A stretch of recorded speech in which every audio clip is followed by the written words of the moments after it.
നമസ്തേ. 4ാം ക്ലാസ്സിലെ രണ്ടാമത്തെ പാഠമായിട്ടുള്ള അമൃതബിന്ദവഃ എന്നുള്ള പാഠത്തിലെ അഭ്യാസങ്ങൾ ടെക്സ്റ്റ് ബുക്കിൽ ഓൾറെഡി കൊടുത്തിട്ടുള്ള പഠന പ്രവർത്തനങ്ങളാണ് ഈ വീഡിയോയിലൂടെ നമ്മൾ നോക്കാനായിട്ട് പോകുന്നത്. ആദ്യം തന്നെ പ്രശ്നോത്തരാണി. ഒന്നാമത്തെ ചോദ്യം നമുക്ക് നോക്കാം. കാ വിനയം ദദാതി. ആരാണ് വിനയം നമുക്ക് നൽകുന്നത്? ഉത്തരം വിദ്യാ ദദാതി വിനയം. ഇതിൻ്റെ ഉത്തരം ഓൾറെഡി നമ്മുടെ പാഠത്തിലെ ഒന്നാമത്തെ ശ്ലോകത്തിൽ തന്നെയാണ് ഉള്ളത്. വിദ്യാ ദദാതി വിനയം വിനയാത് യാതി പാത്രതാം. അപ്പോൾ അതിൽ ഒന്നാമത്തെ ലൈൻ തന്നെ വിദ്യാ ദദാതി വിനയം, വിദ്യയാണ് നമുക്ക് വിനയം നൽകുന്നത് എന്ന് നമുക്ക് ലഭിച്ചു. രണ്ടാമത്തെ ചോദ്യം പാത്രത്വാത് കിം ആപ്നോതി. പാത്രത്വം എന്ന് വെച്ചാൽ യോഗ്യത. യോഗ്യത നമുക്ക് എന്താണ് നമുക്ക് തരുന്നത്? പാത്രത്വാത് ധനം ആപ്നോതി. ഒന്നാമത്തെ ശ്ലോകത്തിൽ തന്നെയാണ് അതിൻ്റെ ഉത്തരം ഉള്ളത്. വിദ്യാ ദദാതി വിനയം വിനയാത് യാതി പാത്രതാം. വിദ്യ നമുക്ക് വിനയം നൽകുന്നു, വിനയത്തിൽ നിന്ന് നമുക്ക് യോഗ്യത ലഭിക്കുന്നു. പാത്രത്വാത് ധനമാപ്നോതി. ആ യോഗ്യത ലഭിച്ചു കഴിഞ്ഞാൽ നമുക്ക് ധനത്തിലേക്കുള്ള ഗമനമായിരിക്കും, ധനം നേടാനായിട്ടുള്ള ആ സഞ്ചാരമായിരിക്കും നമുക്ക് പിന്നീട് ഉണ്ടാവുക. ധനാത് ധർമ്മം തതസുഖം. അങ്ങനെയാണ് ഒന്നാമത്തെ ശ്ലോകമുള്ളത്. അപ്പോൾ ആദ്യത്തെ രണ്ട് ചോദ്യങ്ങളുടെ ഉത്തരം ഒന്നാമത്തെ ശ്ലോകത്തിൽ തന്നെയാണ് ഉള്ളത്. മൂന്നാമത്തെ ചോദ്യം കഹ തത് അനുവർത്തതേ. ആരാണത് പിന്തുടരുന്നത്? അനുവർത്തനം എന്ന് പറഞ്ഞാൽ പിന്തുടരുക. അതിൻ്റെ ഉത്തരം രണ്ടാമത്തെ ശ്ലോകത്തിലാണുള്ളത്. യദ്യഥാ ചരതി ശ്രേഷ്ഠ തത്തദേവേ തരോജനഃ. ആരൊക്കെയാണോ അല്ലെങ്കിൽ ഏതൊക്കെയാണോ ശ്രേഷ്ഠരായിട്ടുള്ള ജനങ്ങൾ പിന്തുടരുന്നത്, അത് മറ്റുള്ള ഇതരഹ ജനഃ, മറ്റുള്ള സാധാരണക്കാരായിട്ടുള്ള ജനങ്ങളും അത് പിന്തുടരുന്നു. അതുപോലെ മൂന്നാമത്തെ വരിയിലൂടെ പറയുന്നു സഹ യത് പ്രമാണം കുരുതേ. ആ ഒരു ശ്രേഷ്ഠനായിട്ടുള്ള വ്യക്തി അല്ലെങ്കിൽ വ്യക്തികൾ എന്താണോ പ്രമാണമായിട്ട് സ്വീകരിച്ചിരിക്കുന്നത് അതിനെ തന്നെ ലോകവും സ്വീകരിക്കും, ലോകം അത് തന്നെ പിന്തുടരും. അപ്പം നമ്മുടെ ചോദ്യം കഹ തത് അനുവർത്തതേ, ആരാണത് പിന്തുടരുന്നത്? ഉത്തരം ഓൾറെഡി കിട്ടിക്കഴിഞ്ഞു. ലോകഹ തത് അനുവർത്തത, ലോകമാണ് അത് അനുവർത്തനം ചെയ്യുന്നത്, ഫോളോ ചെയ്യുന്നത്. അടുത്ത ചോദ്യം കഹ ഗച്ഛൻ യോജനാനാം ശതാന്യപി യാതി. ആരാണ് നൂറുകണക്കിന് യോജനകൾ സഞ്ചരിച്ചുകൊണ്ട് പ്രയത്നിച്ചുകൊണ്ട് യഥാസ്ഥാനങ്ങളിൽ എത്തിച്ചേരുന്നത്? മൂന്നാമത്തെ ശ്ലോകത്തിലാണ് അതിൻ്റെ ഉത്തരം വരുന്നത്. ഗച്ഛൻ പിപീലകോ യാതി യോജനാനാം ശതാന്യപി.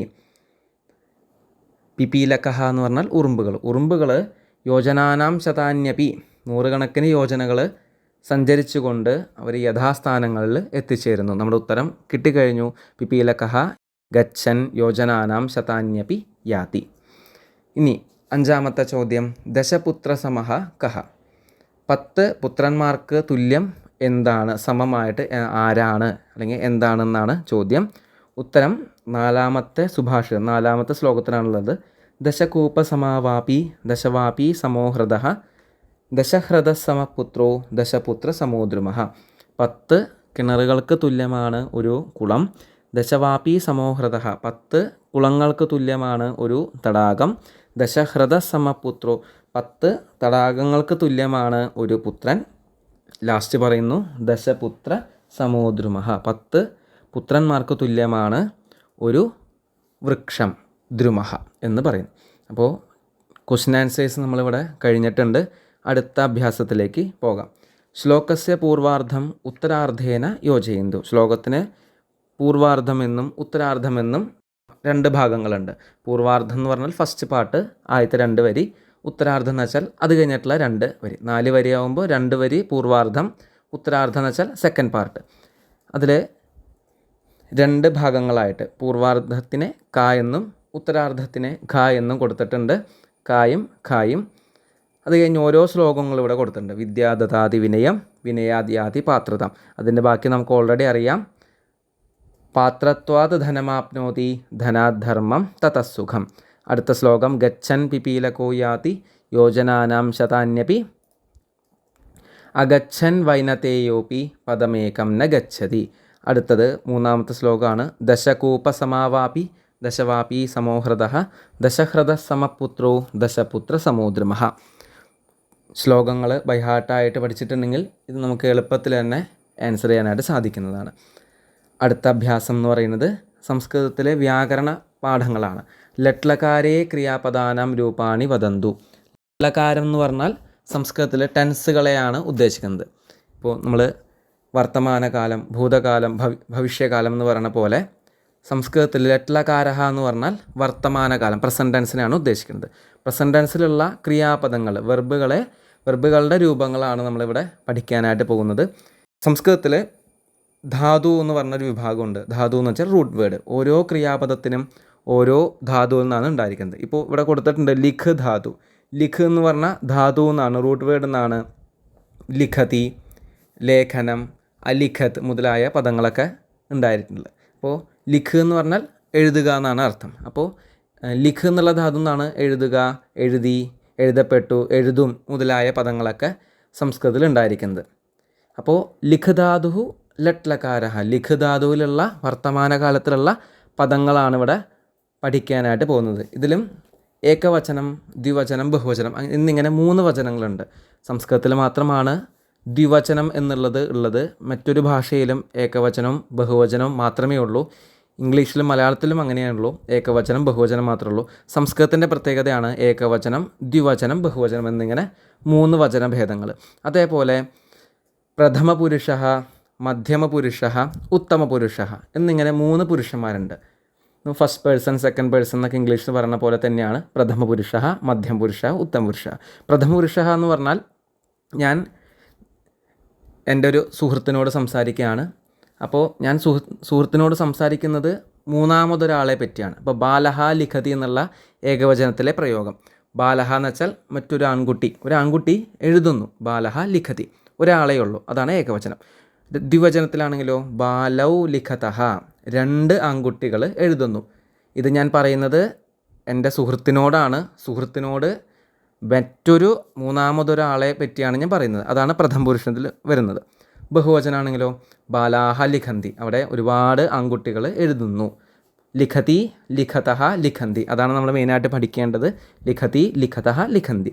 ഇനി മധ്യമ പുരുഷ എന്ന് പറയുമ്പോൾ ഞാൻ എൻ്റെ സുഹൃത്തിനോട് സംസാരിച്ചുകൊണ്ടിരിക്കുമ്പോൾ ആ സുഹൃത്തിനെ പറ്റിയാണ് പറയുന്നത്. ഞാൻ ആരോടാണ് പറയുന്നത്? ആളെ പറ്റി തന്നെ പറയുന്നതാണ് നമ്മൾ മധ്യം പുരുഷൻ എന്നുള്ള ആ ഒരു പുരുഷനാണ് നമ്മൾ ഉപയോഗിക്കുക. ത്വം ലിഖസി, അവിടെ നമ്മൾ ത്വം എന്ന് വെച്ചാൽ നീ എഴുതുന്നു. യുവാം ലിഖതഹ, നിങ്ങൾ 2 പേരും, ദ്വിവചനാണ്, നിങ്ങൾ 2 പേരും എഴുതുന്നു. യൂയം ലിഖത, നിങ്ങളെല്ലാവരും എഴുതുന്നു. ഇപ്പം ഞാൻ ഒരു ടീച്ചറാണെങ്കിൽ എൻ്റെ മുമ്പിലുള്ള കുട്ടികളോട് യൂയം ലിഖത എന്നാണ് പറയേണ്ടത്. ലിഖന്തി എന്നല്ല, യൂയം ലിഖത. എൻ്റെ മുമ്പിലുള്ള ആൾക്കാരോട് ഞാൻ സംസാരിക്കുമ്പോൾ ലിഖത എന്നാണ് പ്രയോഗിക്കേണ്ടത് ബഹുവചനത്തിൽ. അപ്പോൾ ലിഖസി, ലിഖതഹ, ലിഖത. ഉത്തമ പുരുഷൻ എന്ന് പറയുമ്പോൾ സംസ്കൃതത്തിൽ എന്നെ പറ്റി തന്നെ പറയുമ്പോഴാണ് ഉത്തമ പുരുഷ വചനങ്ങൾ നമ്മൾ യൂസ് ചെയ്യേണ്ടത്. അപ്പോൾ അഹം എന്ന് വെച്ചാൽ ഞാൻ, അഹം ലിഖാമി, ഞാൻ എഴുതുന്നു. ആവാം ലിഖാവഹ, ഞാനും എൻ്റെ കൂടെ സുഹൃത്തുമുണ്ട്, ഞങ്ങൾ 2 പേരും ഒരുമിച്ച് എഴുതുന്നു. അവിടെ ലിഖാവഹ എന്നാണ് പ്രയോഗിക്കേണ്ടത്. വയം എന്ന് പറഞ്ഞാൽ ഞങ്ങളെല്ലാവരും, ഞാനും സുഹൃത്തിൻ്റെ സുഹൃത്ത്, ഞങ്ങളൊരു 3-4 പേരുണ്ട്. അപ്പോൾ ഞങ്ങളെല്ലാവരും കൂടിയിട്ടാണ് എഴുതുന്നത്. നമ്മൾ മലയാളത്തിലാണെങ്കിൽ ഒരാളാണെങ്കിലും 5 പേരാണെങ്കിലും 10 പേരാണെങ്കിലും എഴുതുന്നു എന്നേ പറയുള്ളൂ. സംസ്കൃതത്തിൽ ഒരാളാണെങ്കിൽ ഞാനാണ് എഴുതണമെങ്കിൽ ലിഖാമി, ഞാൻ എൻ്റെ കൂടെ ഒരാളും കൂടി ഉണ്ടെങ്കിൽ ലിഖാവഹ, ദ്വിവചനാണെങ്കിൽ ലിഖാവഹ, ബഹുവചനാണെങ്കിൽ ലിഖാമഹ. അതിൻ്റെ ഭേദമാണ് സംസ്കൃതത്തിൽ നമ്മൾ മെയിനായിട്ട് പഠിക്കേണ്ടത്. അപ്പോൾ ലിഖതി, ലിഖതഹ, ലിഖന്തി, ലിഖതി, ലിഖതഹ, ലിഖന്തി, ലിഖസി, ലിഖതഹ, ലിഖത, ലിഖാമി, ലിഖാവഹ, ലിഖാമഹ. ഇതാണ് നമ്മൾ മെയിനായിട്ട് പഠിക്കേണ്ടത്. അപ്പോൾ ലിഖധാതുവിൻ്റെ ലട്ലകാര രൂപങ്ങൾ ഇങ്ങനെയാണ്. ഇതേപോലെ തന്നെ ഒരു ഉദാഹരണം കൂടിയും ടെക്സ്റ്റ് ബുക്കിൽ കൊടുത്തിട്ടുണ്ട്. വദ് ധാതുഹു ലട്ലകാരഹ, അതിനും ഈ പറഞ്ഞ പോലെ ഏകവചനം, ദ്വിവചനം, ബഹുവചനം, പ്രഥമ പുരുഷ, മധ്യം പുരുഷ, ഉത്തമ പുരുഷ എന്നിങ്ങനെ 9 പദങ്ങൾ അല്ലെങ്കിൽ 9 രൂപങ്ങൾ അതിനുണ്ട്. വദ് എന്നുള്ള ധാതുവിൻ്റെ അർത്ഥമായിട്ട് പറയുന്നത് പറയുക എന്നാണ്, ടു സേ. അപ്പോൾ വദതി, വദിഷ്യന്തി, അവദത്, അതായത് പറയുന്നു, പറഞ്ഞു എന്നൊക്കെയുള്ള പദങ്ങളൊക്കെ വദ് എന്നുള്ള ധാതു എന്നാണ് സംസ്കൃതത്തിൽ ഉണ്ടായിരിക്കുന്നത്. അപ്പോൾ വദ് ധാതുവിലുള്ള ലട്ലകാരം, പ്രസൻറ്റ് ടെൻസിലുള്ള പദങ്ങളാണ് ഇപ്പം നമ്മൾ പഠിക്കാനായിട്ട് പോകുന്നത്. പ്രഥമ പുരുഷ വചനങ്ങൾ. ബാലഹ വദതി, ഒരു കുട്ടി പറയുന്നു. ബാലൗ വദതഹ, 2 കുട്ടികൾ പറയുന്നു. ബാലാഹ വദന്തി, ഒരുപാട് കുട്ടികൾ പറയുന്നു. മധ്യമപുരുഷ ത്വം വദസി നീ പറയുന്നു, യുവാം വദതഃ നിങ്ങൾ രണ്ടുപേരും പറയുന്നു, യൂയം വദഥ നിങ്ങളെല്ലാവരും പറയുന്നു. ഉത്തമപുരുഷ വചനത്തിലെ ഓരോ വചനം നമുക്ക് നോക്കാം. അഹം വദാമി ഞാൻ പറയുന്നു, ആവാം വദാവഹ ഞങ്ങൾ രണ്ടുപേരും പറയുന്നു, വയം വദാമഹ ഞങ്ങളെല്ലാവരും പറയുന്നു. അപ്പോൾ ഇവിടെ പഠിക്കേണ്ടത് വദതി വദതഃ വദന്തി, വദസി വദതഃ വദഥ, വദാമി വദാവഹ വദാമഹ. ഇതുപോലെ തന്നെയാണ് ചല് ധാതുവിൻ്റെ രൂപങ്ങളും. ചല് എന്ന് പറഞ്ഞാൽ ടു മൂവ്, അനങ്ങുക, നീങ്ങുക എന്നൊക്കെയാണ് അർത്ഥം. അപ്പോൾ അതിൻ്റെ ചല് ധാതുവിൻ്റെ രൂപങ്ങൾ എങ്ങനെ വരും? ലട്ലകാരത്തിൽ ചലതി, ചലതഃ, ചലന്തി, ചലസി, ചലഥഃ, ചലഥ, ചലാമി, ചലാവഹ, ചലാമഹ. ഒരു കാര്യം ശ്രദ്ധിച്ചിട്ടുണ്ടെങ്കിൽ മനസ്സിലായിട്ടുണ്ടാവും. ഇവിടെ തീ, തഹ, തി, സി, തഹ, ഥ, മി, വഹ, മഹ. ഈ പദത്തിൻ്റെ ലാസ്റ്റത്തെ അക്ഷരം അതിന് ചേഞ്ചില്ല, മാറ്റമില്ല. അതിന് മുമ്പത്തെ ധാതു ആണ് ചേഞ്ചായിട്ട് വരുന്നത്. ഇപ്പോൾ വധ് എന്നുള്ള ധാതു ആയതുകൊണ്ട് വദതി, ലിഖ് എന്നുള്ള ധാതു ആണെങ്കിൽ ലിഖതി. ഇനി ഗമ് എന്നുള്ള ധാതുവിൽ ഗച്ഛ് എന്നാണ് വരിക, അപ്പോൾ ഗച്ഛതി. ക്രീഡ് എന്നുള്ള ധാതുവിൻ്റെ ക്രീഡതി. ഓക്കെ, അപ്പോൾ മനസ്സിലായിട്ടുണ്ടാവുമെന്ന് വിചാരിക്കണു. അപ്പോൾ ഒന്ന് പഠിച്ചു കഴിഞ്ഞാൽ ബാക്കി കുറേയൊക്കെ ഒരു 90% നമുക്ക് എല്ലാ രൂപങ്ങളും ഇതേപോലത്തെയാണ് ലട്ലകാരത്തിൽ വരിക. കുറച്ച് ചേഞ്ചുള്ള പദങ്ങളുണ്ട്, അത് നമുക്ക് മറ്റുള്ള ക്ലാസ്സുകളിലാണ് നമ്മൾ പഠിക്കുക. അപ്പോൾ അടുത്തത് ടെക്സ്റ്റ് ബുക്കിൽ ഈ ഒരു ചിത്രം കാണിച്ചിട്ട് അത് നമ്മൾ പഠിക്കാനായിട്ട് മനസ്സിലാക്കാനായിട്ട് ഇവിടെ കൊടുത്തിട്ടുണ്ട്. ത്വം കിം പശ്യസി, ഈ ആൺകുട്ടി ചോദിക്കുന്നു നീ എന്താണ് കാണുന്നത്? അപ്പോൾ പെൺകുട്ടി പറയുന്നു അഹം ചിത്രം പശ്യാമി, ഞാൻ ചിത്രം ആണ് നോക്കുന്നത്. അത് ഏകവചനമായതുകൊണ്ടാണ് അഹം എന്ന് പറയുന്നത്. ത്വം എന്നുള്ളത് ഒരു കുട്ടി ആണ് ഇവിടെ നോക്കുന്നത് എന്നുള്ള കാരണം കൊണ്ട് ത്വം. ഇനി യുവാം കിം ഖാദതഃ, നിങ്ങൾ രണ്ടുപേരും എന്താണ് കഴിക്കുന്നത്? യുവാം, ത്വം എന്നുള്ളത് ഏകവചനം, യുവാം എന്നുള്ളത് ദ്വിവചനം. അപ്പോൾ ഉത്തരമായിട്ട് പറയുന്നു ആവാം, ഞങ്ങൾ രണ്ടുപേരും ആമ്രം ഖാദാവഹ.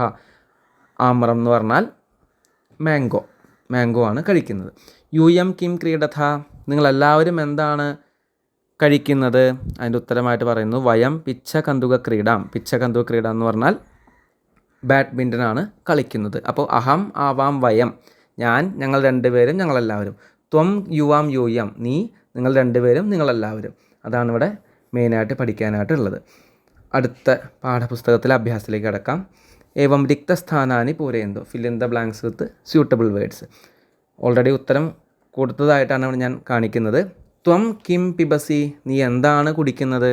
ഏകവചനാണ്. അപ്പോൾ ഉത്തം പുരുഷ വചനത്തിൽ അഹം ഫലരസം പിബാമി, ഞാൻ ഫലരസം ഫ്രൂട്ട് ജ്യൂസാണ് കുടിക്കുന്നത്. യുവാം കിം ലിഖതഃ, മധ്യമപുരുഷനാണ്. നിങ്ങൾ രണ്ടുപേരും എന്താണ് എഴുതുന്നത്? ഉത്തം പുരുഷനുള്ള ദ്വിവചനം ആവാം ഗണിതം ലിഖാവഹ, ഞങ്ങൾ രണ്ടുപേരും മാത്സ് ഗണിതമാണ് എഴുതുന്നത്. യൂയം കിം പഠഥ, നിങ്ങളെല്ലാവരും എന്താണ് പഠിക്കുന്നത്? അപ്പോൾ ഇതിൽ വയം കഥാം പഠാമഹ, ഞങ്ങളെല്ലാവരും കഥ ആണ് പഠിക്കുന്നത് അല്ലെങ്കിൽ വായിക്കുന്നത് എന്നൊക്കെ പറയാം. അപ്പോൾ ഇവിടെ ത്വം, യുവാം, യൂയം അതാണ് മെയിനായിട്ട് ഇമ്പോർട്ടൻ്റ് ആയിട്ടുള്ളത്. അതുപോലെ അഹം, ആവാം, വയം ഇത് നന്നായിട്ട് പഠിക്കണം.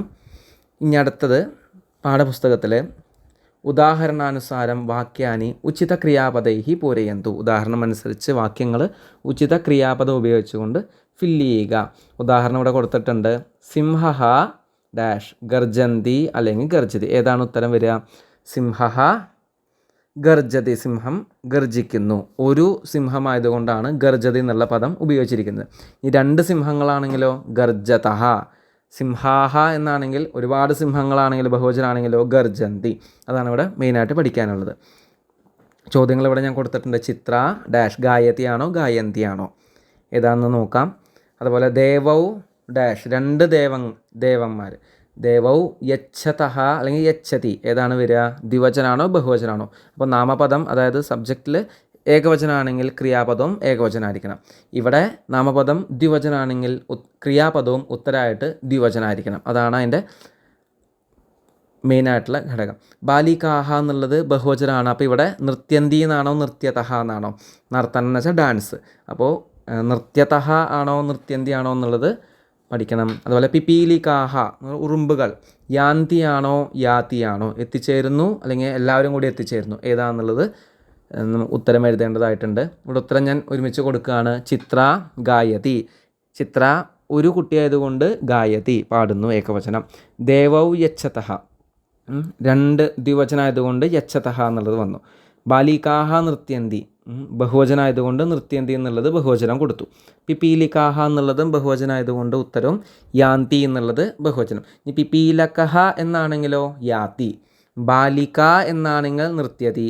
ഇവിടെ നൃത്യതഹ എന്ന് ഓൾറെഡി ഒരു വേർഡ് ഉണ്ട്, അത് ദ്വിവചനമാണ്.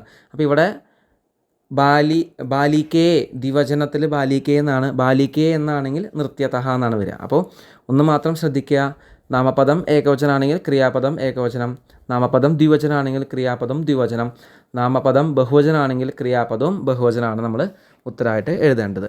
ഇനി ടെക്സ്റ്റ് ബുക്കിലെ അഭ്യാസമാണ്. അധോദത്താനം ക്രിയാപദാനം പട്ടികായം റിക്തസ്ഥാനാനി പൂരയന്തു. ഉദാഹരണം കൊടുത്തിട്ടുണ്ട്. ത്വം ഗച്ഛസി യുവാം ഗച്ഛതഃ യൂയം ഗച്ഛത.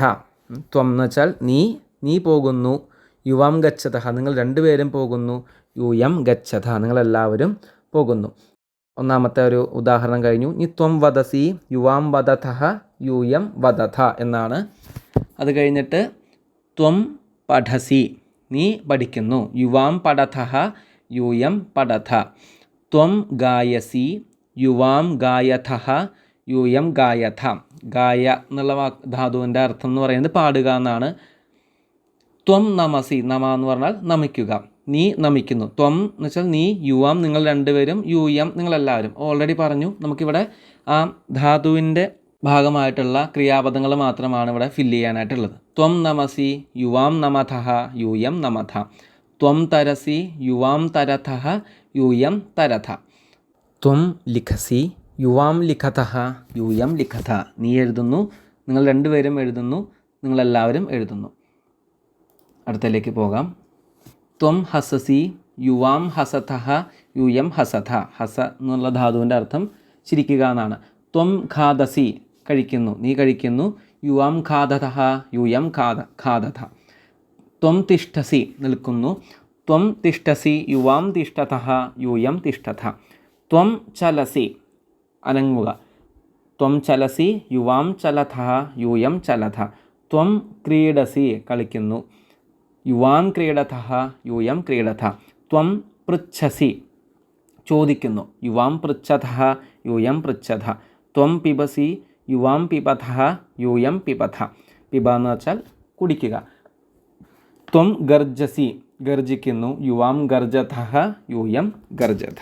ഈ ഒരു പാഠത്തിൽ ടെക്സ്റ്റ് ബുക്കിൽ കൊടുത്തിട്ടുള്ള അഭ്യാസങ്ങൾ ഇത് കറക്റ്റായിട്ട് ചെയ്ത് പഠിക്കുകയാണെങ്കിൽ നമുക്ക് നല്ല പോലെ ലകാരങ്ങൾ പഠിക്കാനായിട്ട് സാധിക്കും. അതുപോലെ തന്നെ ഓരോ ക്രിയാപദങ്ങൾ എവിടെയാണ് ഉപയോഗിക്കേണ്ടത്, ലട്ലകാരത്തിൽ തന്നെ പ്രഥമ പുരുഷ, മധ്യം പുരുഷ, ഉത്തമ പുരുഷ എന്നിങ്ങനെ ഉള്ള ഭേദങ്ങൾ കറക്റ്റായിട്ട് മനസ്സിലാക്കാനും പിന്നീടുള്ള ഓരോ പാഠത്തിലെ അഭ്യാസങ്ങൾക്കും ഉപകരിക്കാനായിട്ട് സാധിക്കും.